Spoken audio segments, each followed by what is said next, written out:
Here's a check on stories we're following for you today on Robin Hood Radio, and in all three states, COVID leads the news.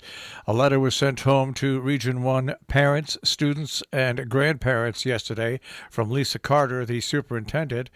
Quote, I hope this letter finds you and your family well. Given the recent series of letters you've received from our schools and from my office, it's a good time to review the current situation with respect to the rise in positive COVID-19 cases and Region 1 plans for going forward. As you know, each one of the school districts has experienced at least one positive case of COVID-19.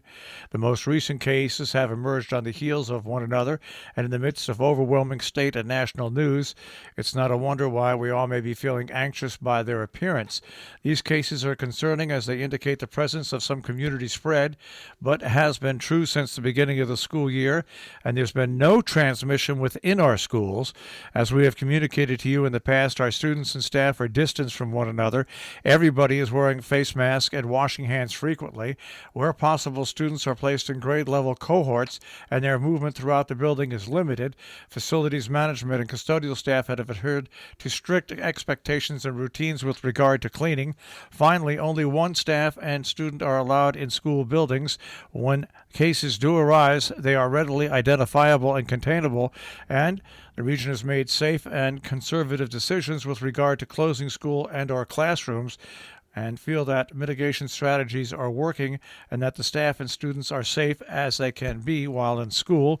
In addition to mitigation protocols that they follow in their buildings, she went on to say she met several times with the Connecticut State Department of Education and Health this week, the Torrington Area Health District, Litchfield County Superintendents Association, and with their medical advisor, Dr. Suzanne Lefevre.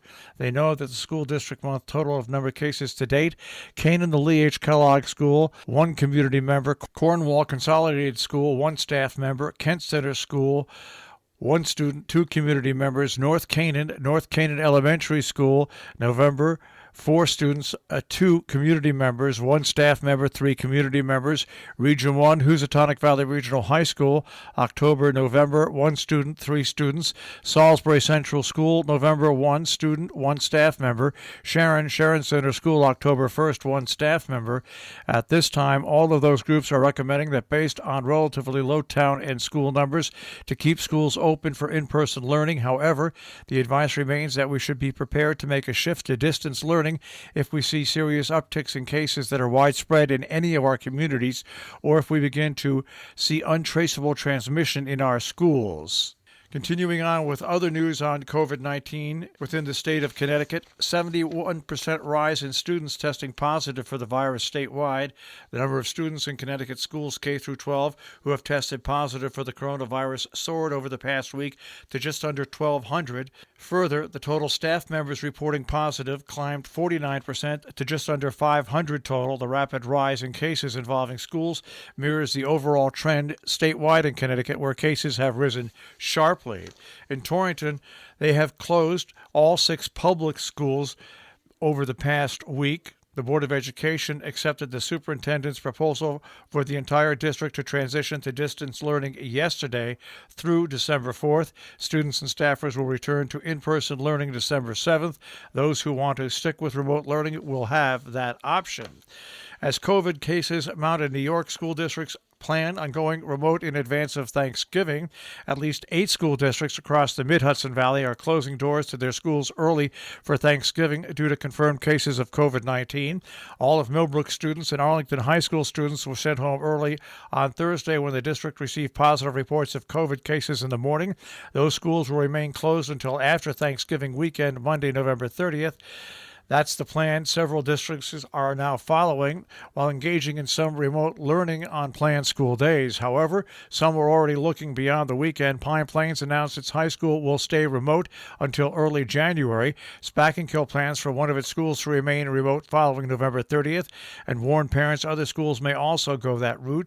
School leaders have cited positive cases within school buildings, staffing shortages, and increasing infection rate across the region as the reason for remote learning. According to state up-to-date data and cases reported on the district sites. As of Thursday, public schools in the region have seen roughly 83 positive cases. As of Monday, that number was only 49. On Thursday, 8 districts in Dutchess County notified families that either the entire district or individual buildings would go full remote through Thanksgiving. Quote, "We have been in-person learning for 10 weeks now, and I believe, given the limitations, we're doing a great job providing a safe and wonderful learning experience," end quote. That from Dover Superintendent Mike Tierney. Currently, I have not made any recommendations or decisions about prolonged closure after Thanksgiving. We will monitor the positivity rates and requirements needed for us to decide our next steps. 4 Berkshire school districts have opted in on rapid COVID-19 testing. 4 Berkshire County schools or districts will take part next month in the rollout of no-cost rapid COVID-19 tests.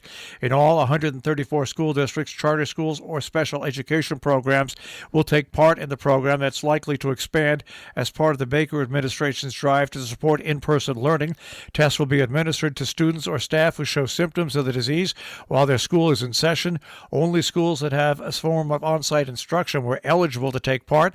Locally, Berkshire Hills, Central Berkshire, and Southern Berkshire regional school districts will take part, along with the Clarksburg School, according to the Department of Elementary and Secondary Education. If you live in Salisbury or North Canaan, you might have received an important message about COVID-19, as the State Department of Public Health has issued public health alerts, making sure that you have information you need to stay safe and healthy and ensure that the state beats and shuts down COVID-19.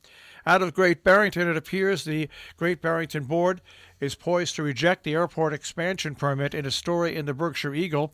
It's been a long run-up to likely decision, which is coming on Monday. The Select Board is poised to reject a special permit that would allow the construction of 6 hangars at the Great Barrington Airport. At a 7th continuation of its public hearing, 3 of the 4 board members who can vote indicated that the permit will not fly based on legal standards set by the town's bylaws. In a flood of letters to the board, residents and aviators say the roughly 90-year-old airfield is a community asset that should be supported, saying safety would be improved by keeping planes inside the garages.